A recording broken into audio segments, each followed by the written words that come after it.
The Cultivation of New Growth. A Good Omens Fanfiction. Written by Vitreous Humor. Read aloud by SkyAsimaru. If you enjoy this podfic, you can check out the original story on Archive of Our Own. If you would like to hear more of my recordings or see some of my own work, you can find me through the pen and screen name of SkyAsimaru. The Cultivation of New Growth.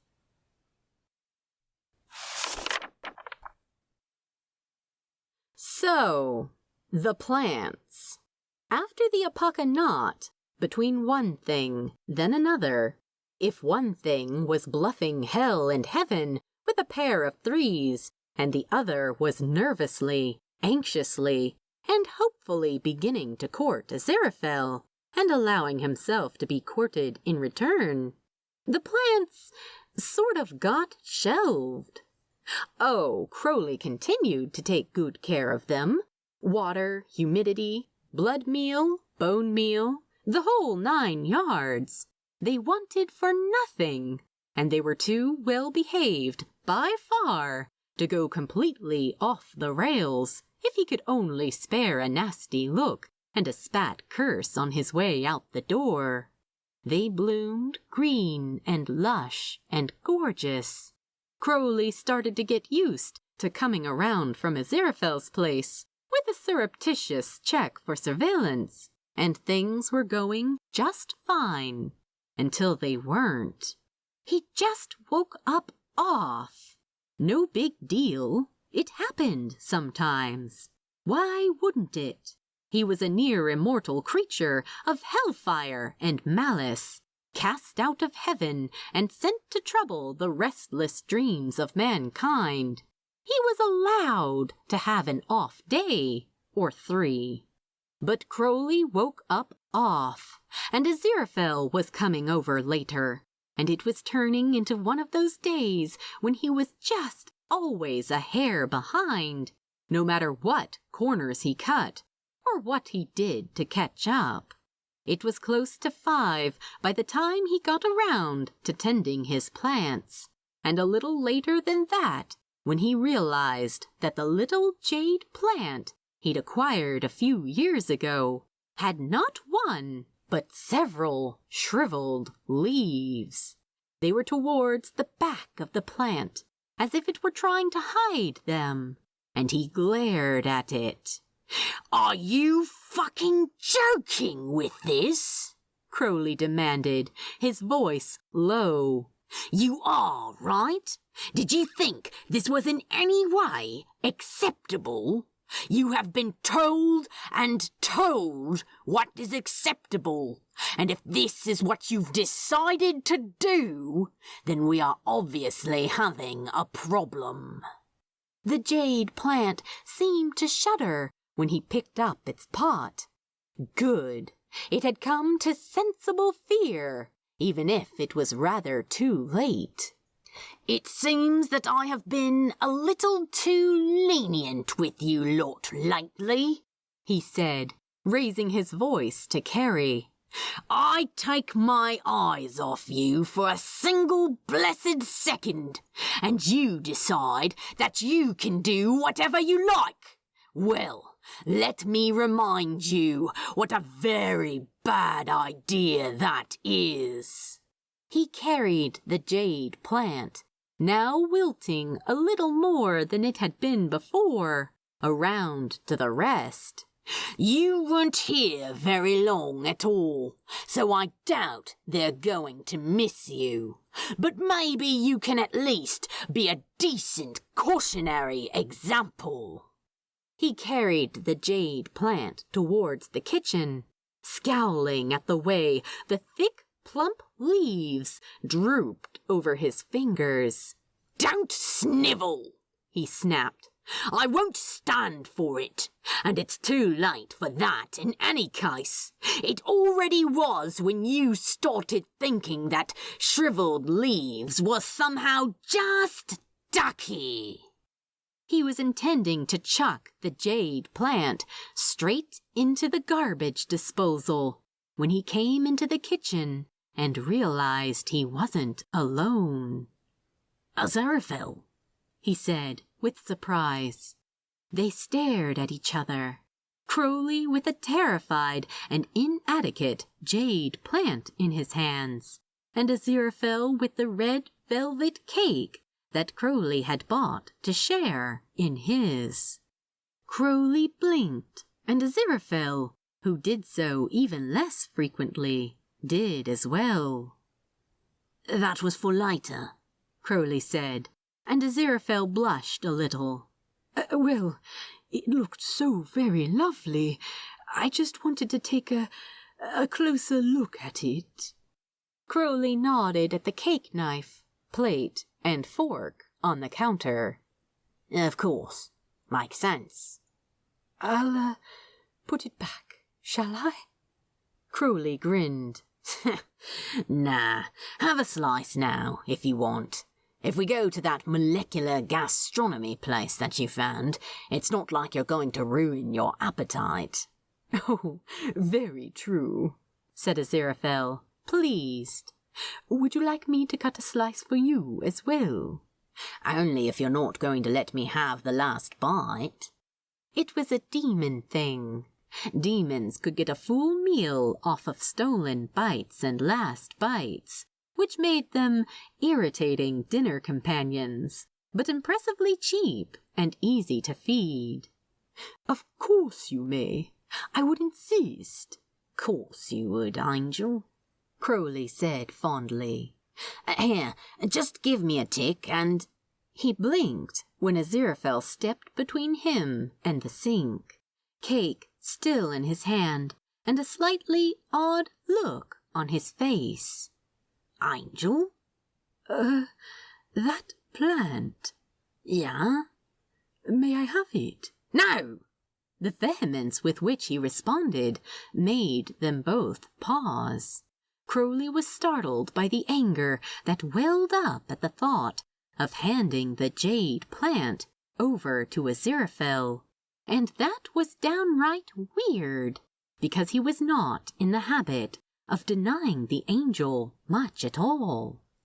"I mean," he said carefully, "if you want a plant, let me give you one of the snake plants, or maybe the big coleus. They'd be good for the shop, pretty stalwart in the dark. You don't want this one. It's rotten." "Actually," Aziraphale said firmly, "I do want that one." Crowley's fingers tightened on the pot in his hands. It was on the tip of his tongue to argue with Aziraphale, but there was a certain look on Aziraphale's face that suggested he save himself the trouble and do something similarly productive instead, like banging his head against a brick wall. The angel was stubborn when he got that look, and blessed if Crowley could ever figure out why he got hung up on the silly little things he did. "What'll you give me for it?" "What do you want for it?" Aziraphale countered softly, tracing a finger down Crowley's throat. Before Crowley could respond, he leaned in to place a beguiling kiss on Crowley's chin, followed by the sauciest little lick. "Oh, come on, Angel. No fair." "Why would I ever play fair, darling?" Crowley started to reply, but then Aziraphale's hand slipped down his hip, sliding around to fondle his rear, and he had to press his face against Aziraphale's neck to hide his blush. "Angel, come on. All right, just at least put down the blessed cake, will you?" Later, they did get around to eating the cake, though it was far too late to go to Golos. And then it was just easier to stay in bed, wasn't it? Which combined sloth, lust, And, given how justifiably proud Aziraphale was about certain skills, pride as well. And that was just Ducky. Crowley was drowsy when Aziraphale left for home at dawn, and when he woke up properly around noon, he had forgotten about the jade plant entirely.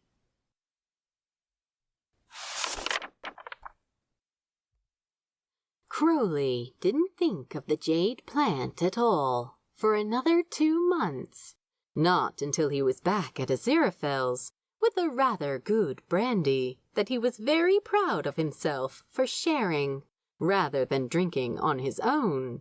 Aziraphale was in the kitchen, fussing over a charcuterie board, and as Crowley stretched out on the sofa, his gaze snagged on a certain pot and a certain jade plant. "Oh, well, look at you," he said with some amusement. "Fallen on your feet, have you?" Of course it didn't respond, and Crowley rose from the sofa to examine it a little more closely. Aziraphale had secured a handsome tartan bow tie around the pot, but otherwise it looked much as it had looked at Crowley's flat. 2 of the shriveled leaves had dropped off, he saw with disapproval, and it was listing slightly to one side. "What a disappointment," he said, shaking his head. "Saved by the one creature in all of creation that could save you. And look at you now, falling over like you haven't got a care in the world. Pathetic." He frowned because, now that he thought of it, it was ungrateful, wasn't it? It was. Aziraphale had saved it from a fate worse than fuzzy white mold. And look at how he was being repaid. "All right, you," he said, leaning in. "Playtime's over, right? I may not own you anymore, but I'm over here all the time. And if you think I'm going to tolerate—" "Darling, what are you doing?" Crowley turned, stifling a stab of guilt, and then wondering why he felt guilty. It wasn't like he had been doing anything wrong. "Oh, just having a word with the—" "Oh, yes, isn't it doing well?" Aziraphale said with a beaming smile. He set his charcuterie board on the table, along with 2 tulip glasses. Crowley scowled. "Doing well?" he asked, in a tone that had once made a Phalaenopsis orchid die of fright. Aziraphale, not actually being a plant at all, seemed unfazed. "Oh, yes, the brave little thing," Aziraphale said proudly. "It's putting out a brand new leaf where the old ones fell off. It's new growth, according to my book." "Your book?" Aziraphale reached under his chair to pull out a book that looked entirely out of place in his elegant bookshop. It had a glossy cover, picturing a cheerful little girl with afro puffs, holding up a jade plant with the kind of triumph usually reserved for world conquerors. The book was apparently titled Splendid Succulents, and from what Crowley could tell thumbing through, it was written for people who worried that their cactus was looking a mite thirsty. "This is wrong," Crowley said, flipping through the slick pages. "You can't just water every 3 days." "I can't. Should I be watering it more, then?" "What? Satan, no. It's as needed, Angel. That means you check the soil every day. You water when the soil is completely dry, and not before. Could be 3 days, could be a week. There's no telling." "Oh, well, that makes sense, doesn't it? Thank you, Crowley. I'm so glad you caught that before I did some kind of irreparable harm. Crowley warmed under Aziraphale's praise and quickly took a sip of brandy to hide it. Doesn't matter anyway. If you ruin this one, I'll just give you another. I told you before, there are others. I like this one, Aziraphale said, in a tone that indicated the matter was closed, and they moved on to other things. That night, before he left, he cast a baleful look at the jade plant. I hope you know how very lucky you are, he growled. Not everyone gets a second chance like you've got.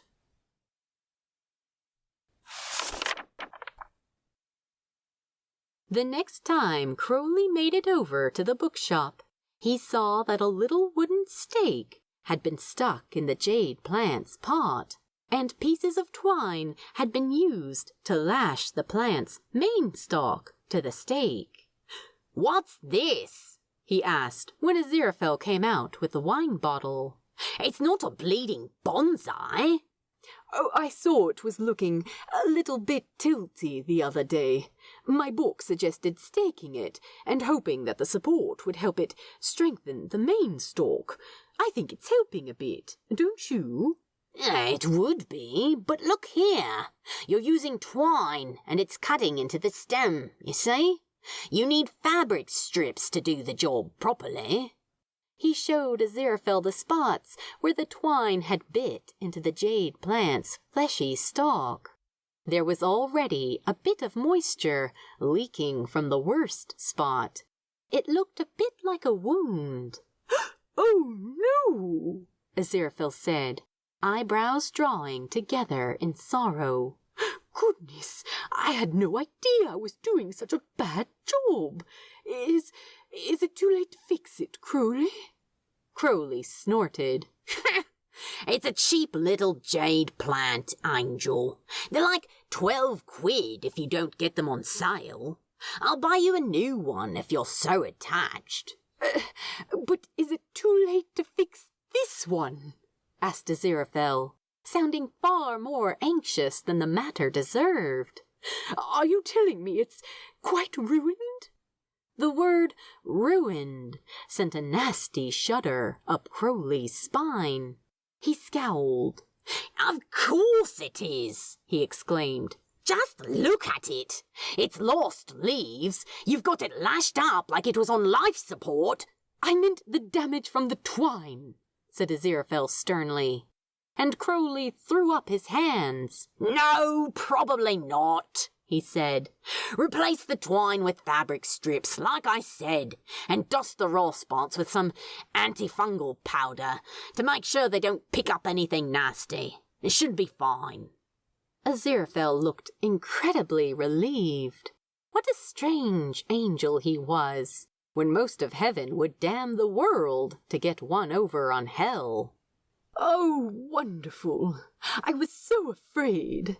"Over, I repeat, a 12 quid jade plant." "And I shall fix it at once."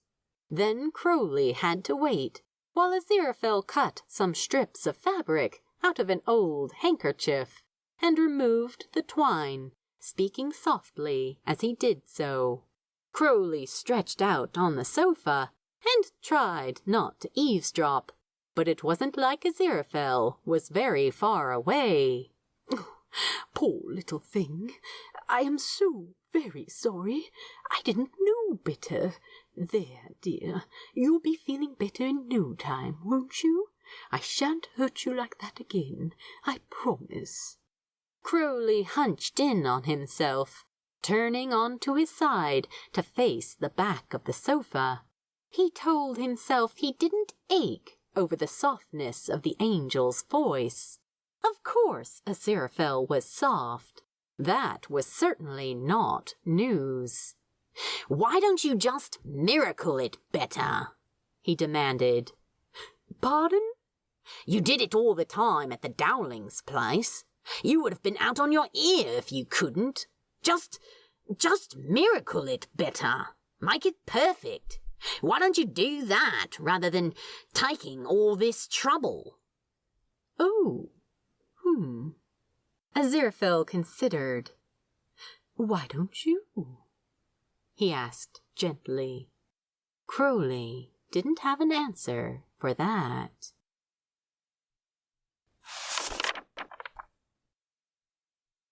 He didn't come around to liking the jade plant.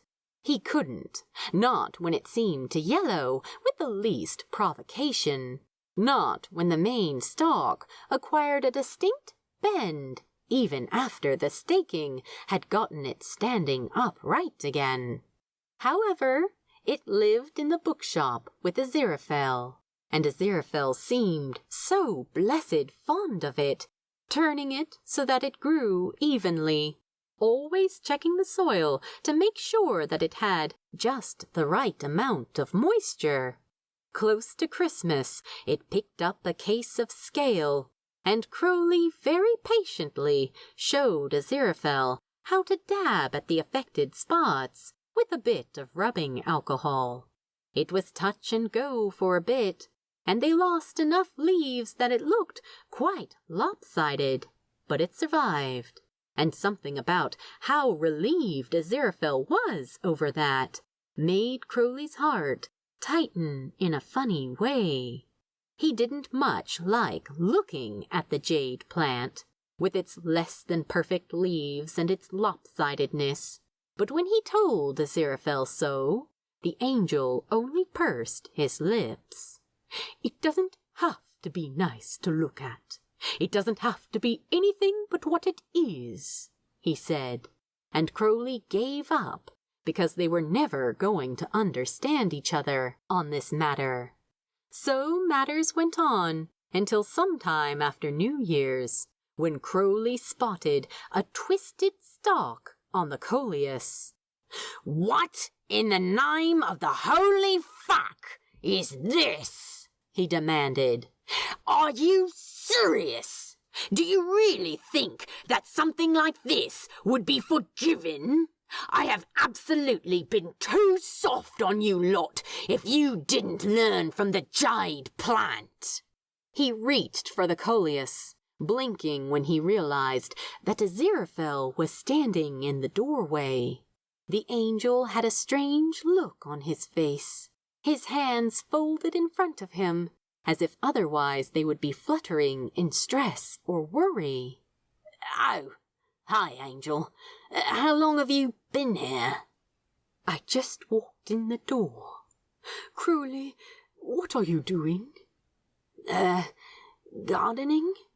That is not what it sounds like from here. Crowley scowled because he had had quite enough of someone who didn't even understand temperate zones lecturing him about gardening. Well, it is, Aziraphale, he snapped. Some of us would rather not have ugly little shrubs in their garden.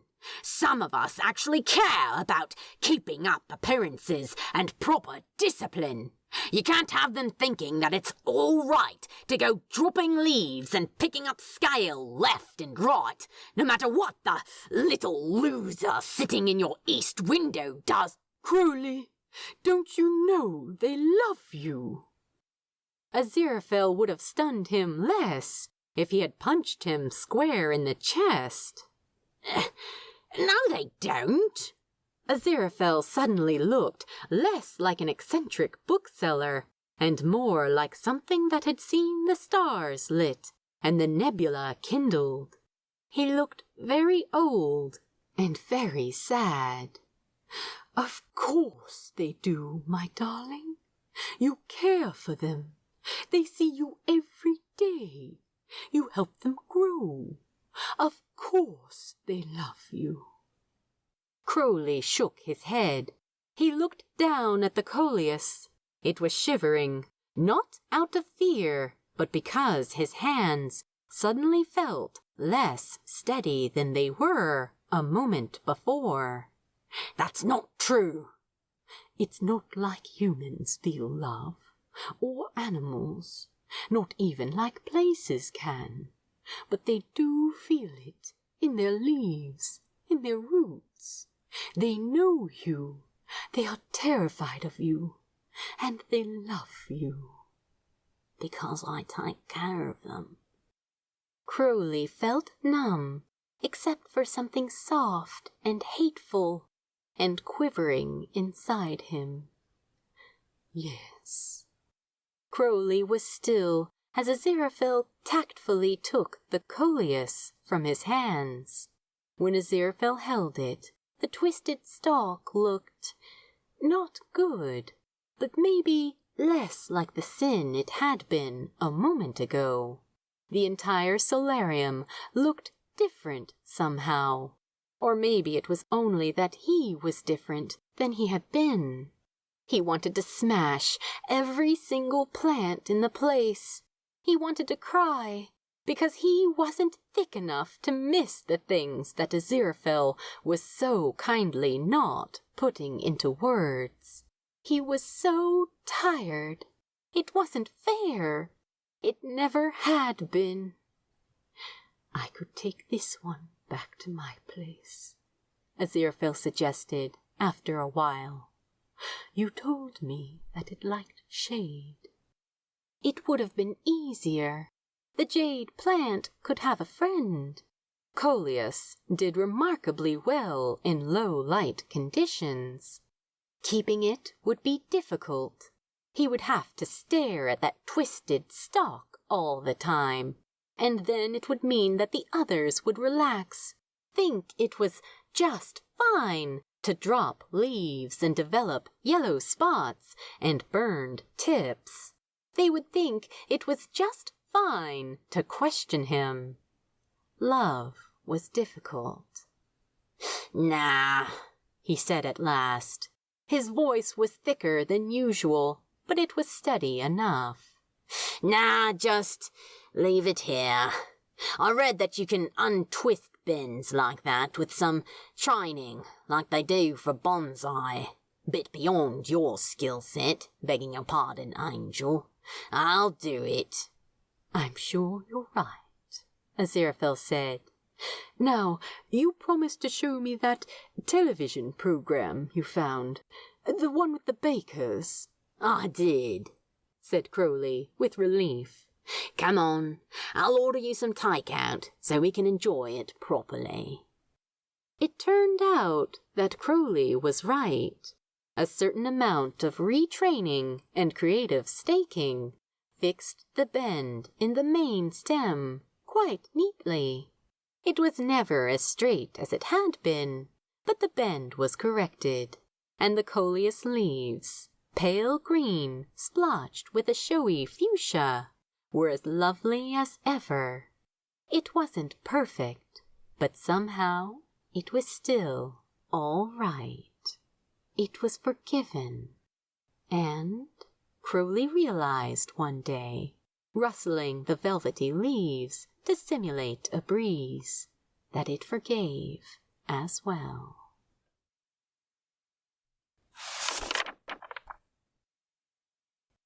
Thank you for reading.